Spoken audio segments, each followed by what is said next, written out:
In this episode, we asked Coach Raymond, what is the carnivore diet?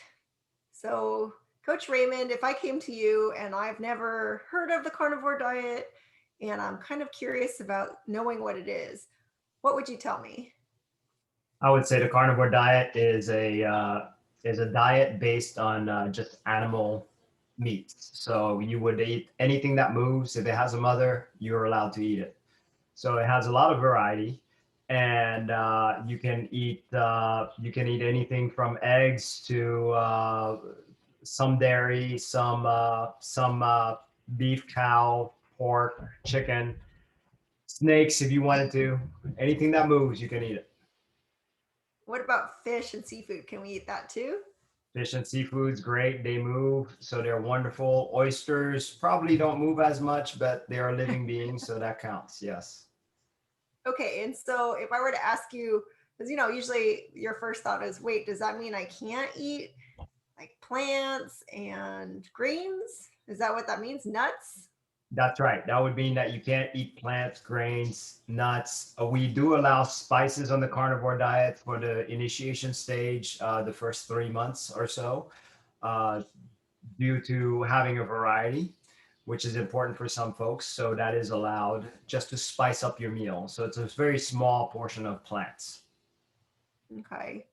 What about eggs? Is that included? Yes, eggs is perhaps I guess pre-life, but that is life. It does come out of the chicken, so that is allowed.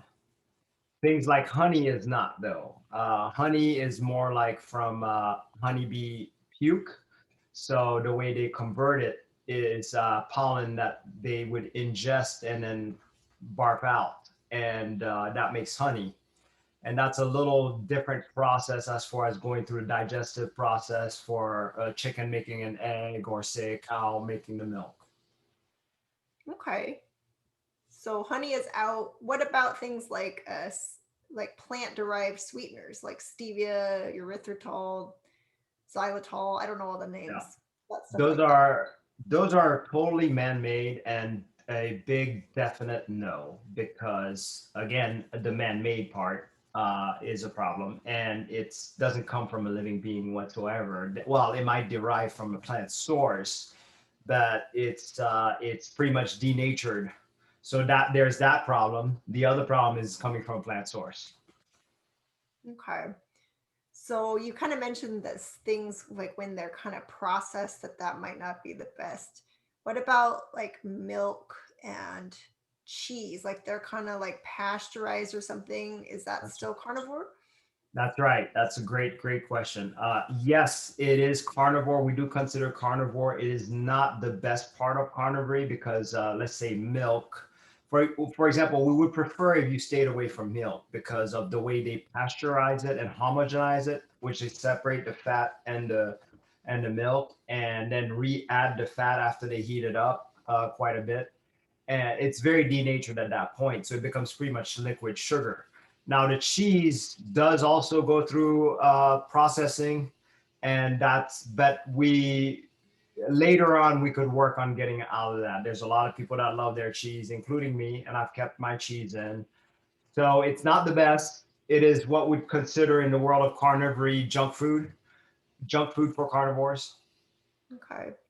And what about liquids? Can I still be a carnivore and drink like alcohol, coffee? You said Yes. So sweeteners, but what if it's unsweetened drinks? right. So, the question comes in whether, hey, can I have my tea if it's unsweetened?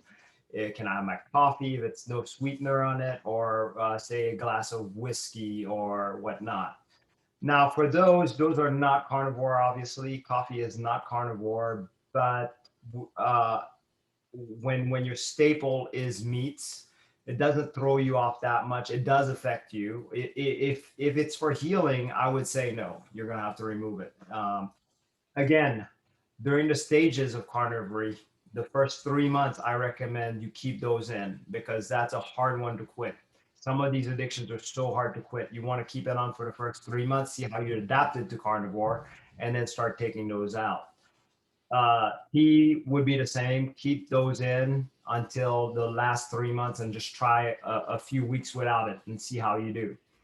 Also, whiskey would be better off at least staying away from it for the first 3 months, or vodka or any hard liquor. No beers allowed because that's the wheat base. Well, they're all plant based, but there's a lot of remainder in beer, so that's why we don't allow that. It's pretty much liquid sugar.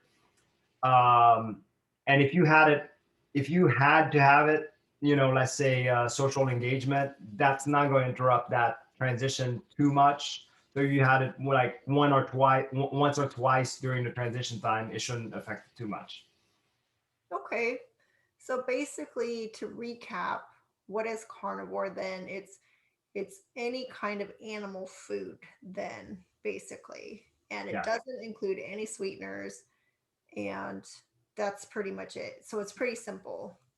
Yes, and it is your majority of your food should be right about 95 to 98% is animals. The other 2% that you can play with is maybe coffee, maybe tea, the occasional alcohol, etc. Okay. Well, I think that's good for our first bite of what is the carnivore diet. Thank you, Raymond, and I'll see you on the next bite. And thank you, Janice.